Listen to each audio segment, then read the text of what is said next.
Hello there, welcome back to the channel. Thank you for tuning in today.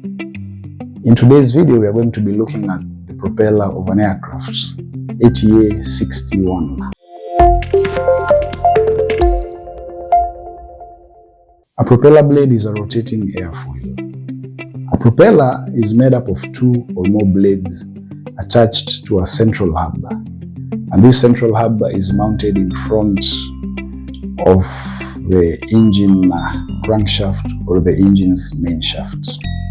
The main function of the propeller is to convert the power being generated by the engine into thrust, which is the power that propels the aircraft forward during flight.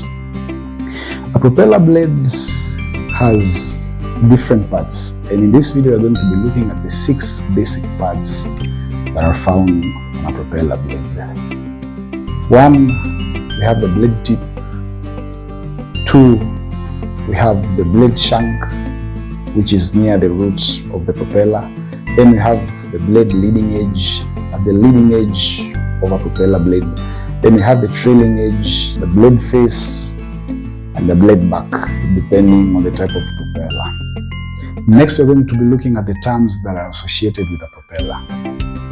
We'll start with the blade angle. The blade angle is the angle between the chord line of a propeller blade and the plane of rotation. The second term that we're going to be looking at is the angle of attack of a propeller blade. The angle of attack is the angle between the chord line of a propeller blade and the relative wind.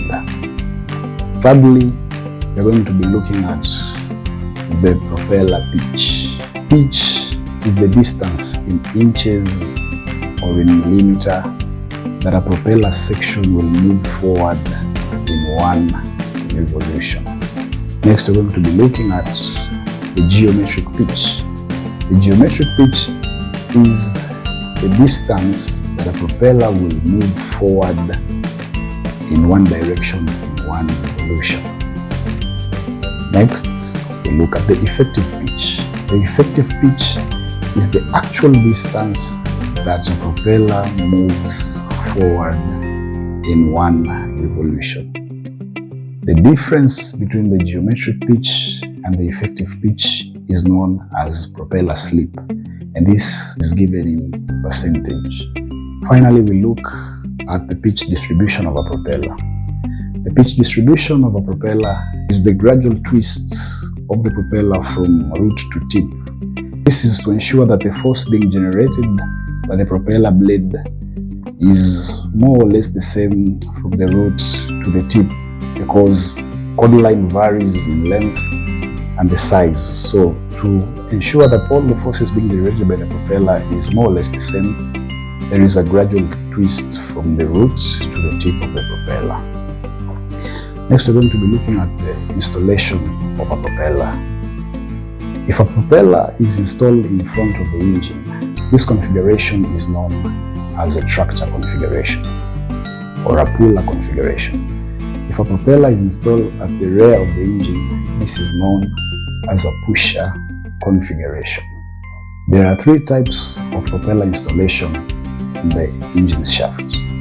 There is a flange type, there is a splined type, and there is the tapered type. For a flange type installation, we have a flange installed in front of the engine shaft that is perpendicular to the longitudinal axis of the aircraft. This flange has machined holes and studs that enables the propeller to be mounted on the engine shaft. This is mostly used on modern and large turbopropeller aircrafts. Next, we are going to be looking at the spline type. The spline type propeller installation has recesses and splines along the shaft, and these recesses and splines are of equal distance except one master spline, which is of different length compared to the other splines. And this is to ensure that the propeller is installed in 1 particular direction. Finally, we have the tapered type, which was the type that is used on smaller aircraft, all type aircraft, and this one has a shaft which is tapered that adapts to the shape of the propeller hub, which is also tapered. Like I said, this type of propeller installation was used on smaller old aircraft and is not used on modern or large turboprops aircraft. The following are the forces that act on a propeller during flight. The first force, which is the main force that acts on a propeller during flight, is the centrifugal force. The centrifugal force is a force that tends to pull the blades from the central hub of the propeller. The second force that acts on a propeller during flight is the thrust bending force. The thrust bending force is a force that tends to bend the tips of the propeller blade forward.